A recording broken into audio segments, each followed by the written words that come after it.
But first, there's something strange going on. The hysterical way that people and politicians react to a scare like this coronavirus. Now, I've said from the start, nothing is more important than two things: keeping the infectious in the strictest quarantine, and then keeping safe the people who are most likely to die.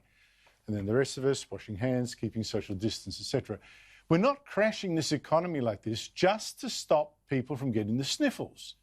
It can only be justified, and probably not even then, if we keep people from dying.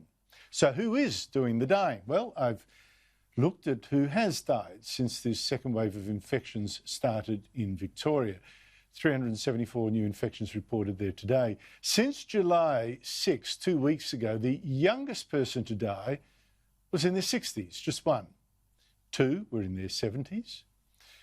10 were in their 80s, 8 in their 90s, and today a woman aged over 100.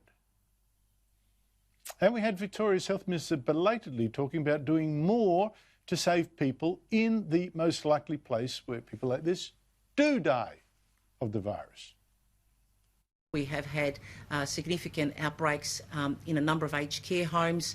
We're working through now the principal agreement that we have reached with that aged care sector to address these issues. I'm grateful for those aged care providers who have already taken significant action to limit the movement of their staff across different aged care facilities.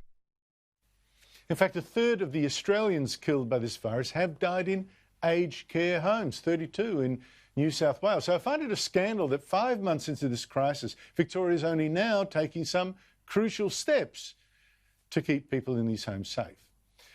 I'm also still waiting for any government in this country to do something I said in April was necessary, which is create an army of people to help the elderly live safely in their own homes. Shopping for them maybe, running errands, keeping up their spirits, whatever. Let's help them to keep themselves safe. But I guess this isn't a society that cares too much when the old die. Here's the Deputy Chief Medical Officer today. In 2017, we lost 400 Australians over the age of 90 from influenza alone. 400 people over 90 died of the flu 3 years ago, but you'd never heard that news before. 400, and that's just in that one age bracket. You know, total death from this virus today is not 400, it's 126. And around you, an economy smashed. Now, I get it, this coronavirus is deadlier than the flu, and the death toll is lower only because of some of the social distancing rules that we have adopted. But what I find bizarre is that when we should be laser focused on keeping the elderly alive, we get bans and restrictions aimed at the young and healthy. And even more bizarre is that the public is so panicked they grab onto even the most useless or peripheral of these bans, like they were drowning people reaching for a life raft. And they savage anyone who dares to doubt the little miracle cure they happen to believe in at that particular time. It's so medieval. I mean, do you remember when Victoria banned even golf? I don't need to play golf. No one needs to play golf. I might want to, but me playing golf simply isn't worth someone's life. In fact, it was complete nonsense. Do you think any of the Victorians who've died in the second wave, people in the 80s and 90s, got sick playing golf? This is a virus that the overwhelming majority of people catch indoors. But when football celebrity Sam Newman protested about this golf ban, you got the usual collectivists like commentator Eddie Maguire attacking him for not just being one of the sheep. We should all just say, right, okay, we're all having a bit of inconvenience. We'd all like to play golf. We'd all like to go to work. I'd all love to go to the footy. Why don't we just stick between the lines?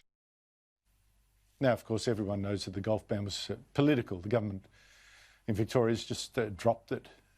Hasn't even reinstated it, even now that the virus is worse than ever in the state. Second example, do you remember when the Prime Minister said the government had a brilliant new virus app? You download it on your phone, and then it would later help the government trace anyone who was infected by these meetings. This is an important protection for a COVID-safe Australia. I would liken it to the fact that if you want to go outside, when the sun's shining, you've got to put sunscreen on. This is the same thing. This is the ticket to ensuring that we can have eased restrictions.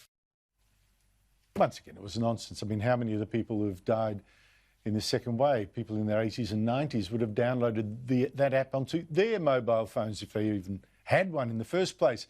And by the way, not one person has been traced through this app who was not already picked up by the tracers, the contact tracers. So, complete dud.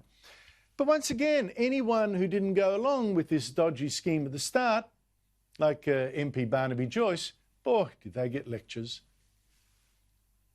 This is part of of getting the economy back working again. And here we go again. As of tomorrow, Victorians must all wear face masks, even outside. Masks are to coronavirus a bit like speed limits are to our road toll. They protect you, they protect those around you. I don't know that there are many who would argue that we shouldn't have speed limits on the roads.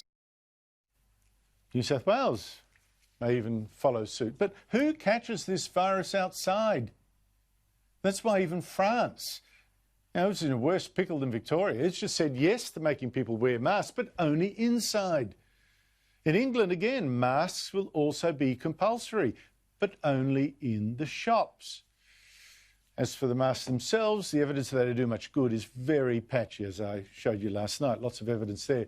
As the New England Journal of Medicine put it, even with frontline medical workers who wear masks, the mask may be more a talisman, like a lucky charm. They may help increase healthcare workers' perceived sense of safety. But here again, pointing to problems with these masks, saying that they're not the great panacea necessarily, is a sin against the mob, and one that makes you just like Hitler to some on the media left.